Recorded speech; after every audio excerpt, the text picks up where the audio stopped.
Praise the lord.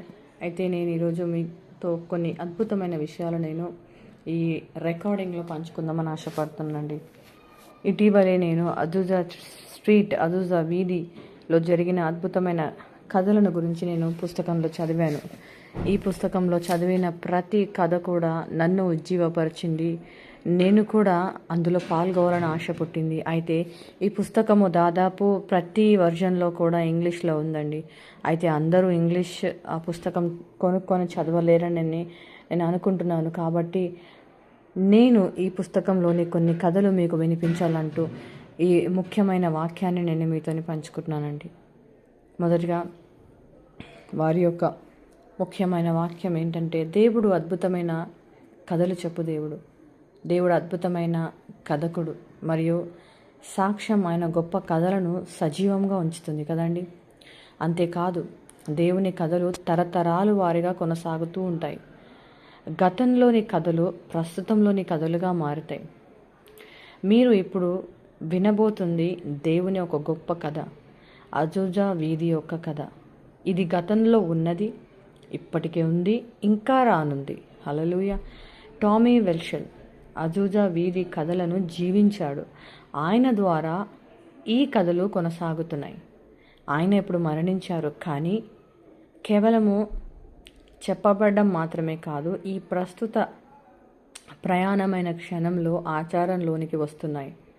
ఎందుకంటే అద్భుతాలను నమ్మే ఆచరణలోనికి మనం అందరం ఉన్నాం. ఎందుకంటే దేవుని వాక్యము జీవం గలది. దేవుని వాక్యమే అద్భుతమై ఉన్నది. హల్లెలూయా. అయితే ఈ యొక్క ముఖ్యమైన వాక్యాన్ని మనకు తెలుపుతుంది టామీ వెషెల్. ఇది ఆయన గురించండి. నేను 1984లో ఒక గొప్ప అజూజా వీధి కథలోనికి వెళ్ళబడ్డాను. నేను ఫ్రాంక్ బార్టెల్మెన్ ప్రార్థనల చరిత్రను చదివాను.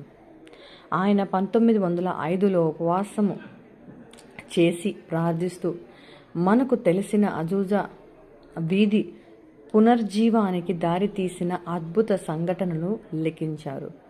ఆయన కథలు టామీ గారిని, ఇప్పుడు చదువుతున్న ప్రతి ఒక్కరిని కూడా అగ్నిలా మండిస్తున్నాయండి. మోషే ఒక మండుతున్న పొదలో దేవుణ్ణి చూశాడు. కానీ ఈ పుస్తకంలోని అద్భుతాలను మనము విన్నా చదివినా మనము కూడా మండుతూ పుస్తకంలోని దేవుణ్ణి కలుసుకుంటామండి. అక్కడ మన పేర్లు పిలువబడుతున్నావని మనము వింటామండి. హల్లెలూయా. ఈ పుస్తకము చదువుతూ వింటూ ఈవెన్ నేను కూడా బాటిల్మెన్ నడిచిన పసదీనా కాలిఫోర్నియా వీధులలో నడుస్తున్నట్లుగా అనిపించింది. నేను ఒక ప్రాచీన భావి మరియు మహిమకరమైన నా తండ్రి వారసత్వంలోనికి ప్రవేశించాను. బాటిల్మెన్ చేసిన వాగ్దానాలు సూటిగా మారాయి. నేను ఆయనలాగే ప్రార్థించాలనుకుంటున్నాను. పునరుజ్జీవాన్ని గురించి చదవడమే కాదు, నేను దానిలో జీవించాలనుకుంటున్నాను. నా పిల్లలు దాన్ని చూడాలని నేను కోరుకుంటున్నాను. అయితే 1984లో ఒక రాత్రి నేను గట్టిగా మొరపెట్టుకుంటున్నాను. నాకు ఫ్రాంక్ బాటిల్మెన్ కున్న ఆ ఒక పాత్ర, ఆ అభిషేకము నాకు ఇవ్వు అని దేవుని సన్నిధిలో మొరపెట్టుచున్నాను. తరువాతి ఉదయము ఒక స్నేహితుడు నా దగ్గరికి వచ్చి ఇలా అన్నాడు. నా స్నేహితుడి పేరు లూ. నేను నిన్ను గురించి ఒక కల కన్నాను. ఆ కలలో నేను ఒక పెద్ద నల్ల పుస్తకం చూశాను. హల్లెలూయా. అయితే నేను మిగతా తరువాయి భాగంలో నేను షేర్ చేసుకుంటానండి.